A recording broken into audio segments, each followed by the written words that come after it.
airline industry is doing to us consumers, it all starts right here, answering to Wall Street. The shrinking seats, the lack of services on airlines nowadays starts right here on Wall Street because the CEOs are answering to the bottom line. Is it complete full? Absolutely.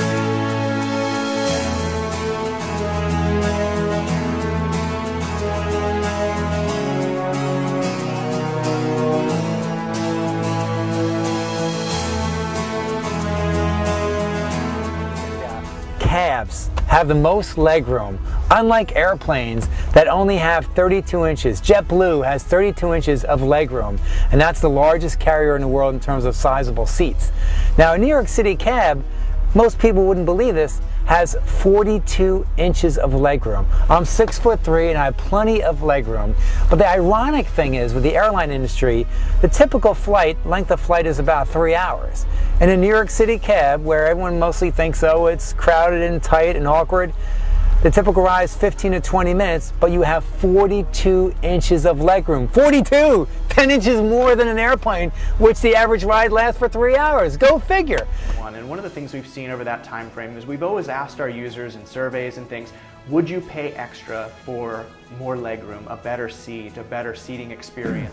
If I would have flown Frontier Airlines just a week ago, I wouldn't have had to pay $40 for a seat upgrade for 5 more extra inches of legroom.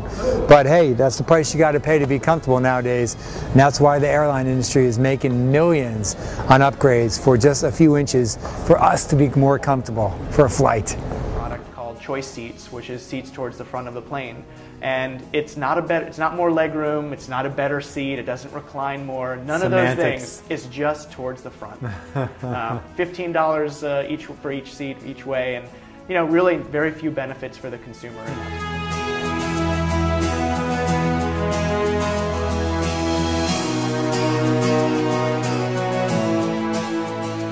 Deep vein thrombosis is the development of a blood clot in the lower extremities, in the deep veins within the center part of the leg. Americans have about 600,000 blood clots every year. Of those 600,000, about 100,000 lead to death. I had made a trip to Chicago from Washington, D.C., where I live and work, and usual coach flight, stuffed in the plane. Spent 8 hours sitting at meetings, much at a table like this, not moving around. Got back on the plane, flew back. About 11 o'clock that night, I was working, started to feel some pain in my neck and shoulders. It got worse and worse and worse.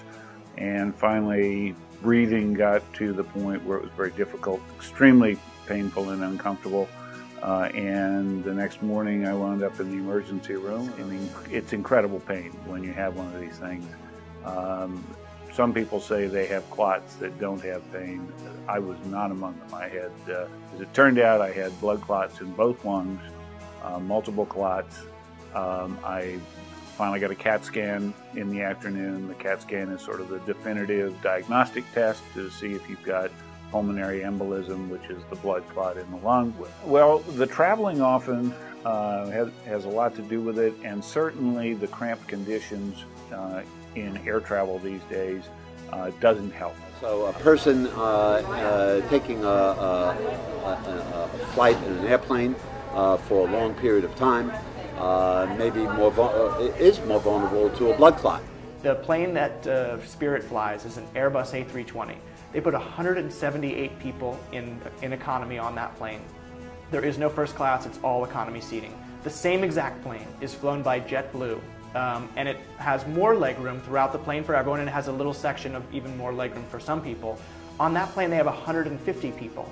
So we're talking 28 extra people on the same exact plane when Spirit flies it versus when JetBlue flies it. So when you get on that plane, when you're on the Spirit flight and you wonder why you paid so little, it's because 28 other people are on there with you, taking up all your legroom, making you have an uncomfortable flight. So there are some airlines though that are trying to do this. JetBlue has a section of their plane in the front called Even More Legroom. United has a section in the front of their plane called Economy Plus. In both of those cases, they're giving the passenger about 3 to 4 extra inches of legroom. The cost is, $40 to $70, something in that range.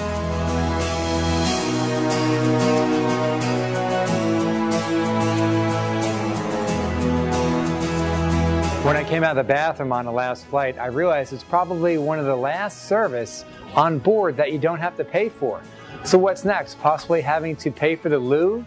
Well, I'm sure there's some board of directors or some CEOs in some building somewhere saying, oh, let's charge our customers, our passengers to use the bathroom. I wouldn't rule it out.